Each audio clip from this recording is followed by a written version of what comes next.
এই চাহিদার বিপরীতে কতটা উৎপাদন হবে এবং এখন যে লোডশেডিং শুরু হয়েছে হচ্ছে শহরে কম হচ্ছে এইটা আপনি কি করবেন আপনার কাছে কি সুখবর না না শহরে না আমি বলি প্রথম যে না প্রথম যেটা নির্দেশ দেওয়া হচ্ছে যে ওই যে শহর গ্রামের মধ্যে হবে না যে আমি বলছি যে লোডশেডিং এটা সমানভাবে করতে হবে আমরা এটা পরিষ্কার নির্দেশ দিচ্ছি যে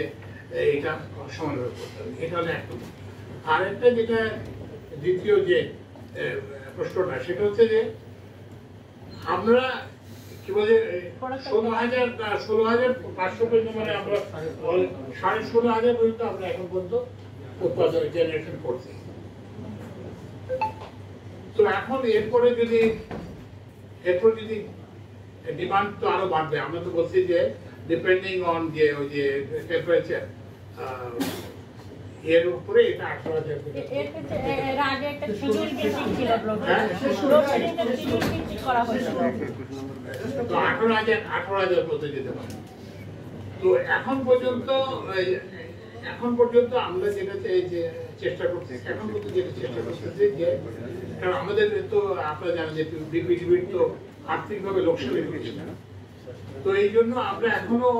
কি বলে যে তেল ভিত্তিক যেসব বিদ্যুৎ কেন্দ্র সেগুলো বাধ্য কিছুটা চালাচ্ছি কিন্তু পুরো দামে চালাচ্ছি কিন্তু যখন আরো যদি ডিমান্ড বাড়ে তখন আমরা তেল ভিত্তিক বিদ্যুৎ কেন্দ্র আরো চালাবো এবং এই জন্য অনেকে বলছে যে ওই যে বিপিডিবি কি তেল এনে রাখছে কিন্তু তেল নেয় না তো আমরা তেল নেওয়াটা তখনই ইয়ে করবো তো এখন এই যে গতকালকে আমি এনার্জি রিপোর্টার্স ফোরামের একটা সেমিনারে গেছিলাম আপনারা ছিলেন ওখানে কিন্তু বিশেষজ্ঞরা আমাদেরকে বলছে যে কিছু লোডশেডিং দরকার এই যে মানে করতে হবে কারণ ওই যেটা বললাম যে বিপিডিবি মানে যাতে বিপিডিবির এই যে কি বলে সাবসিডির পরিমাণ যাতে আরো অনেক বেশি বেড়ে থাকে তো যাই হোক আমরা এই লোডশেডিংটাকে আমি যেটা ওই সবাইকে বলছি সেটা হচ্ছে আমরা এটাকে সহনীয় পর্যায়ে রাখতে চেষ্টা করবো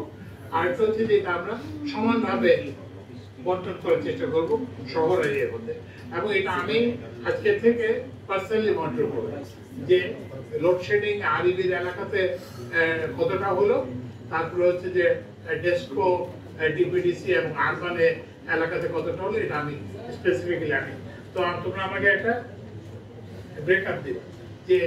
আরবান রুরাল কত আরবান এরিয়াতে লোডশেডিং কত হয়েছে আর রুরাল এরিয়াতে লোডশেডিং কত স্যার আপনার কাছে মোটা দাগে এই মুহূর্তে কি চ্যালেঞ্জ মনে হচ্ছে